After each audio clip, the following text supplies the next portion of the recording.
We need airport police to meet the gate. First class, seat 1A, minor, possible fraudulent boarding. The flight attendant's voice echoed down the aisle, loud enough for the whole cabin to hear. 12-year-old Eliza Monroe froze in her seat. Every pair of eyes in first class turned to her. The businessman in 1B pulled his laptop closer. A woman 2 rows back raised an eyebrow, and the man across the aisle actually stood up to get a better look. Eliza didn't move. She couldn't. Her boarding pass still sat neatly folded on the tray. Her tiny backpack was zipped tight at her feet. She'd done everything right. Checked in early, followed instructions, even thanked the gate agent. But none of it mattered now. Tell us where you're watching from, because they had no idea who her mother really was. And in less than 30 minutes, that ignorance would cost the airline $1.2 billion. 14 minutes earlier, Eliza had walked onto the plane with quiet excitement bubbling in her chest. Her first solo international flight. Her first time in first class. A reward, her mom said, for making the honor list and winning the school's violin scholarship. She'd worn her best outfit, navy cardigan, pleated skirt, polished flats. She smiled at the flight attendant at the door. The woman didn't smile back. Instead, she stared. As Eliza approached seat 1A and began to sit, the attendant stepped in front of her. "Excuse me, sweetie," the woman said curtly. "Are you lost?" Eliza blinked. "No, ma'am. This is my seat." The attendant frowned, snatched the boarding pass from her hand, and scanned it like it was counterfeit money. "Who booked this ticket?" "My mom. She used our family account. It's a birthday gift." The woman's eyes narrowed. "First-class tickets aren't toys, young lady. Are you sure this isn't someone else's pass?" "It's mine," Eliza whispered, heart pounding. "I have my ID. You can sit right there until the airport police arrive, but don't touch anything." Eliza felt the warmth drain from her face. Her fingers trembled as she slowly reached into her pocket and typed, "Mom. They say I don't belong here. They called the police. I'm scared. Please come." What no one in that cabin knew was that her mother could ground the entire airline, and in just a few minutes, she would. 14 minutes earlier, Eliza Monroe stepped onto the plane with a nervous smile and a folded ticket in hand. She'd practiced this moment in front of the mirror.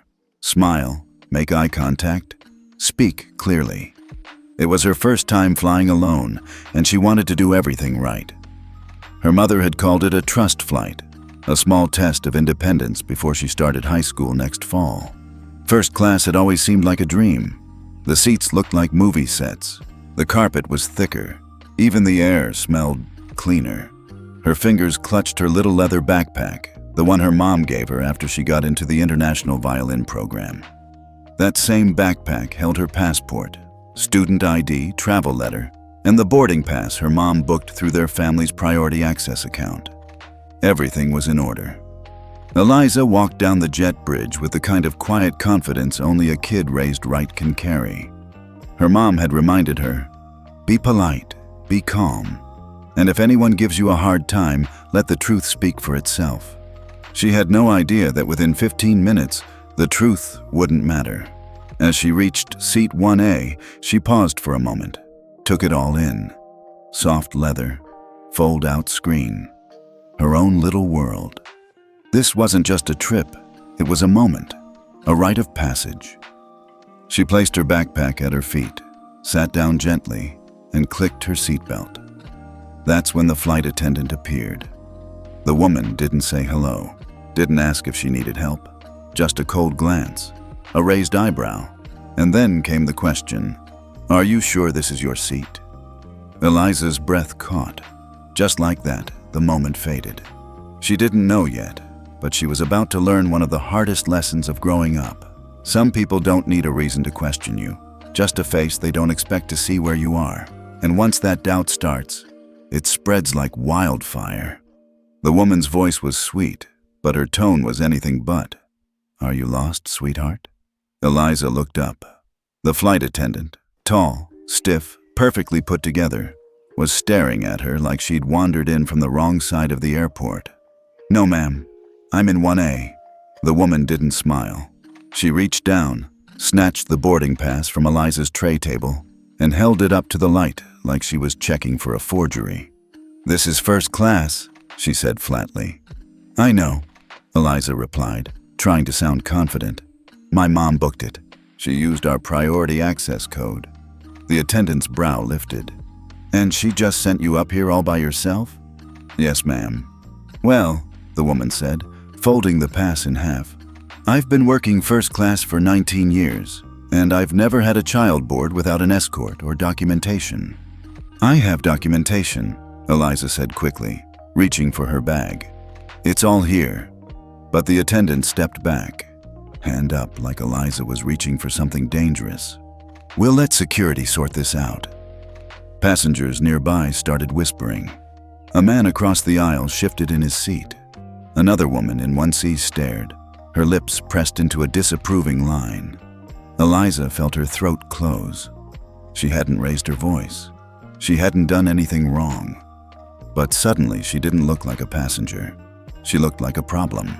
The flight attendant turned, speaking into the cabin phone. "Yes, gate security, please. Possible fraudulent boarding in first class. Minor. Thank you." The line went dead. Eliza sat still.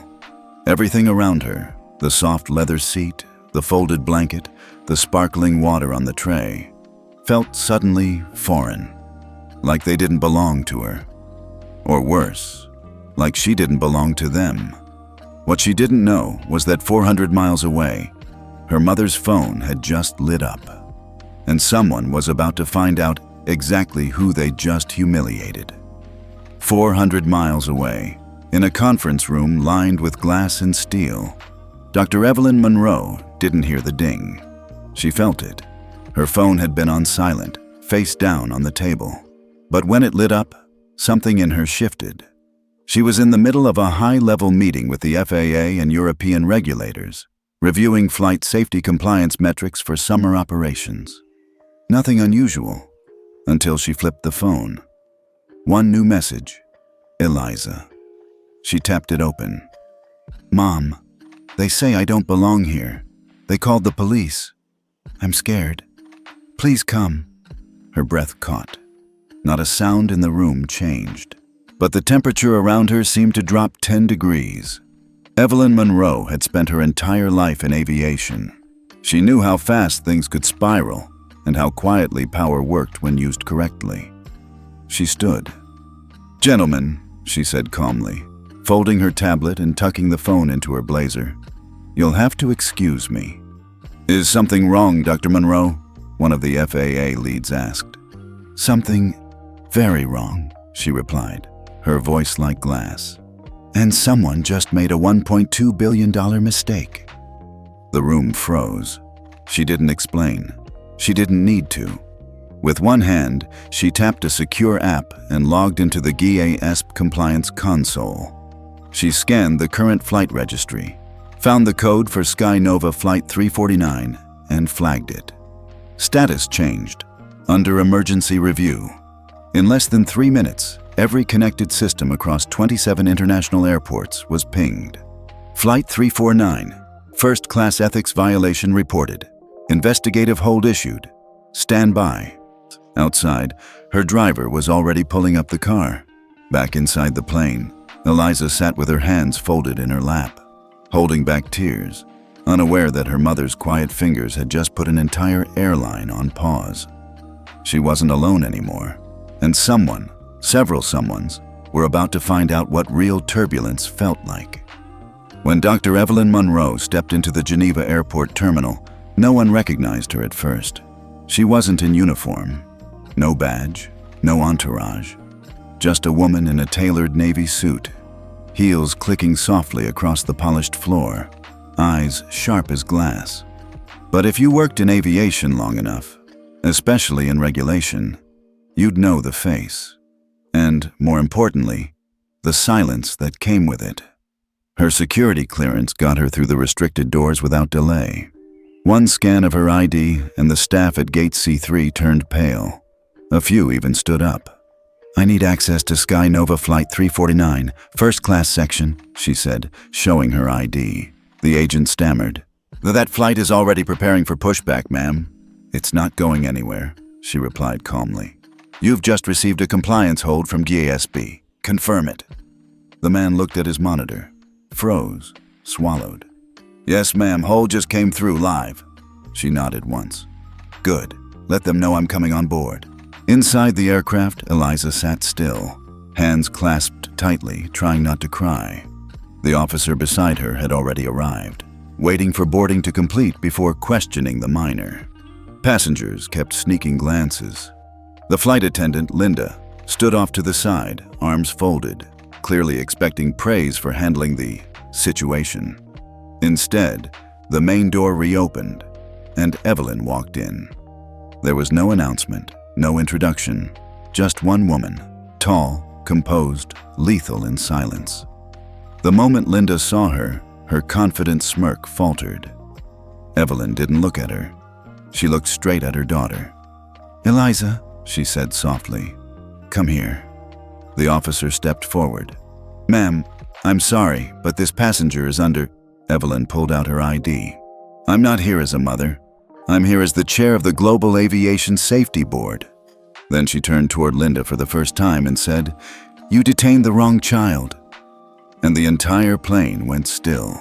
The moment Evelyn Monroe said, You detained the wrong child, the temperature inside the cabin shifted. Not a scream, not a threat, just 6 words. And somehow, it landed harder than anything loud ever could. The officer blinked, confused. I'm sorry, who exactly? Evelyn handed over her badge. Global Aviation Safety Board, Dr. Evelyn Monroe. Chairwoman, Emergency Access Level, International. He stared at it like it might catch fire. Meanwhile, the flight attendant, Linda, was frozen. She looked from the badge to Eliza, then back to Evelyn. Her lips moved, but no words came out. Evelyn finally turned to her. Is this your doing? Linda tried to find her footing. She didn't look like... no one told us. She was alone, and we thought... You thought a child didn't belong in first class? No, Yes, you did. Evelyn didn't raise her voice. She didn't need to. She reached into her inner coat pocket and pulled out a card. Heavy, matte black with gold lettering. She placed it on the tray table in front of Linda. Emergency Flight Ethics Inspection. Effective immediately. Linda's hand trembled as she picked it up. The cabin fell into silence. Evelyn turned to Eliza. You okay, honey? Eliza nodded slowly. She didn't understand everything that was happening, but she could feel it. Something huge had just shifted. Evelyn faced the crew. Let me be very clear. This plane doesn't leave the ground until I say so, and given what I just walked into, it might not leave for a while. A whisper moved through the rows like wind. Somewhere in the cockpit, the captain had already received the message. Flight 349 is on compliance hold. Do not taxi. Do not depart. Passengers started murmuring. Some pulled out phones, but no one said a word to Evelyn Monroe. They all just watched, because somehow, without yelling, she'd just taken command of the entire plane. Bring me the footage, Evelyn said. The head purser hesitated. Ma'am, security footage is restricted to, I am the chair of GASB. Your entire fleet operates under the licenses my office reviews annually. Do you really want to finish that sentence? He didn't. 5 minutes later, a portable monitor was rolled into the cabin. Its screen already queued up to the boarding sequence. Passengers were now watching, quietly. Some had moved closer. No one dared leave. The video played. There was Eliza, smiling politely, showing her pass, waiting patiently. And then, Linda, arms crossed, jaw tight, never even looking at Eliza's documentation. No questions, no verification, just immediate suspicion, immediate doubt. Then the call. Gate security, possible fraudulent boarding, minor. When it ended, Evelyn turned toward Linda without a word. She didn't need to say anything, but she did anyway. You skipped protocol. You profiled a child, and you used the word fraud over a seat she had every right to occupy. Linda looked like she was shrinking in place. Thought I was protecting the cabin. Evelyn's eyes narrowed. No, you were protecting your assumption. She turned to the officer. This child is not under investigation. She is the victim of it. You may leave. The officer nodded quickly and backed away. A passenger across the aisle cleared his throat and said softly, "Ma'am, I saw it. Everything. She didn't do a thing wrong." Evelyn nodded once. "Thank you." Then she pulled out her phone. Within seconds, a message was sent to GASB headquarters. Subject: Emergency Ethics Flag. Sky Nova 349. Scope: all first-class crew. Priority review. System-wide compliance audit. Back in Brussels, a red indicator lit up on the GASB dashboard. And in under 12 minutes, 34 flights were placed under temporary review. 3 senior crew members were suspended. Still seated in 1A, Eliza whispered, "Mom, what's happening?" Evelyn rested a hand on her daughter's shoulder. "What's happening," she said, "is called accountability." By the time Eliza was moved to a private area near the front of the plane, the captain had stepped out of the cockpit and was quietly speaking with Evelyn Monroe. No raised voices, no arguments. Just a quiet briefing between 2 people who understood how serious this had just become. "Ma'am," the captain said, "we've received the hold notice. Flight 349 has been grounded by GASB directive." Evelyn nodded. "And until further notice, all Sky Nova first-class crews are under ethics review, effective immediately." The captain glanced toward the cabin, where his crew stood frozen. "They'll cooperate," he said. "They've seen the footage." Back in the control tower at Geneva International, red lights were beginning to flash across the status board. It wasn't just Flight 349 anymore. As the GASB system-wide ethics audit activated, 27 airports, 3 airline partners, and 34 live flights were suddenly marked for review. Airlines began scrambling to explain delays. Gate agents were asked to identify any underage solo flyers in premium cabins. Supervisors began digging through body cam footage, passenger complaints, and incident reports. And within the first 2 hours, $1.2 billion in high-value routes were flagged as non-compliant pending investigation. It wasn't just a delay anymore. It was a reckoning. Meanwhile, Evelyn was seated beside Eliza, gently brushing a strand of hair behind her daughter's ear. "You're okay now," she said softly. Eliza looked up. "Why are they listening to you?" Evelyn paused, then smiled. "Because this airline's license to fly runs through my office." Eliza blinked. "You mean you're like the boss of the sky?"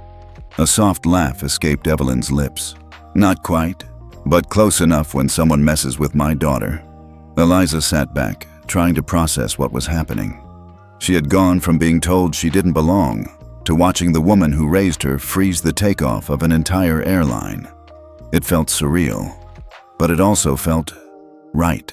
By the end of the afternoon, news had already begun to leak. Passengers on grounded flights were posting videos. Hashtags were trending, #Flight 349. She belongs here, #Sky Nova fail. Industry reporters caught wind of the GASB freeze. Within hours, it hit the headlines. GASB grounds dozens of flights amid discrimination allegations. Airline faces global scrutiny after detaining young passenger in first class. One tweet stood out. From a travel blogger on a delayed flight out of Frankfurt. They profiled the wrong kid. Her mom didn't yell. She just pulled the plug on 34 planes. And in boardrooms across the world, executives began whispering a name they hadn't said out loud in years, unless they were afraid. Dr. Evelyn Monroe, the woman who didn't need to shout to bring an industry to its knees. Eliza sat by the window in the private lounge, legs tucked up beneath her, staring out at the quiet runway. The chaos had passed. The cameras were gone. The plane, grounded. She hadn't said much since they'd left the cabin, just nodded when people spoke, just followed when her mom gestured. Now, alone with her thoughts, everything caught up to her at once. "I just wanted to get to London," she whispered to no one.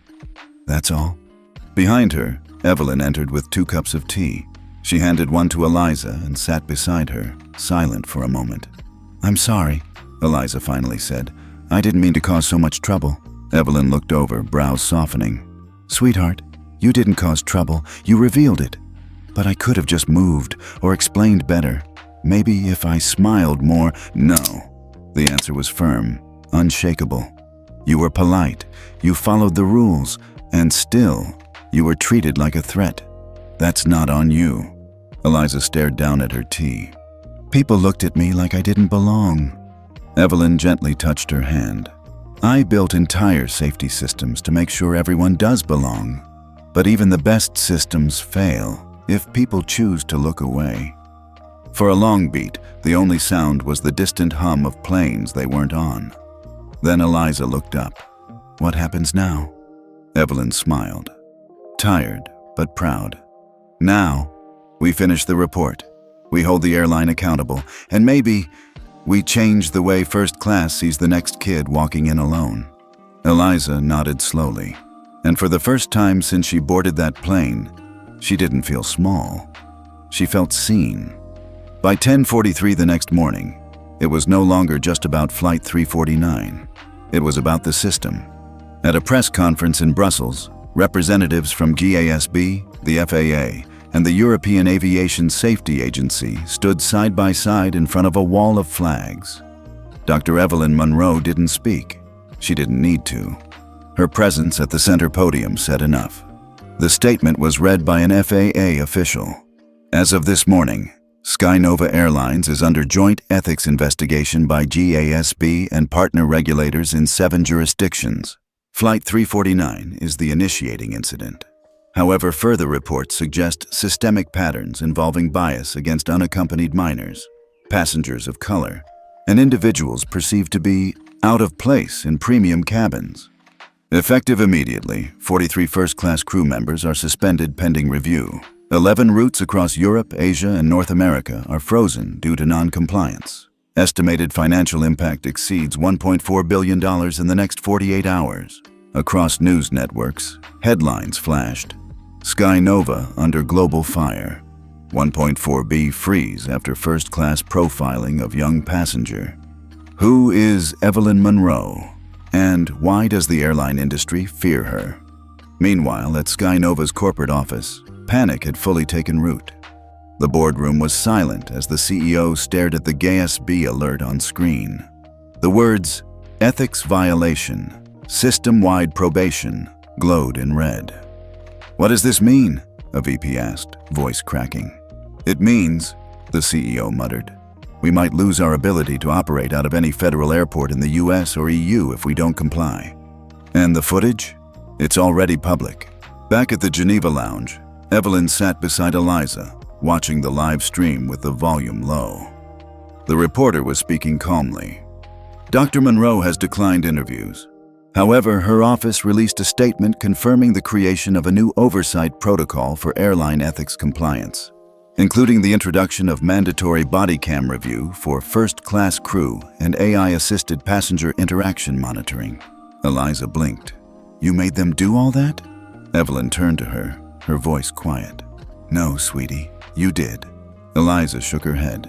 "But I didn't say anything. I didn't yell. I didn't even stand up for myself." Evelyn smiled. "Exactly. That's what made it so loud." 20 minutes later, a chime rang from Evelyn's phone. Incoming call. White House Ethics Council. She let it ring once, then answered. "This is Monroe." A voice replied on the other end. "Ma'am, the President's aviation liaison is requesting a full briefing, and we'd like your input on drafting what we're calling the Passenger Dignity Framework." Evelyn closed her eyes for just a second. It was happening. Not just headlines, not just suspensions, but reform. Real reform. And it had all started with a little girl in seat 1A who was told she didn't belong. 3 days after Flight 349 was grounded, the airline industry was no longer the same. Inside a sealed conference room in Brussels, 11 airline CEOs sat behind frosted glass, waiting for the document in front of them to be read aloud.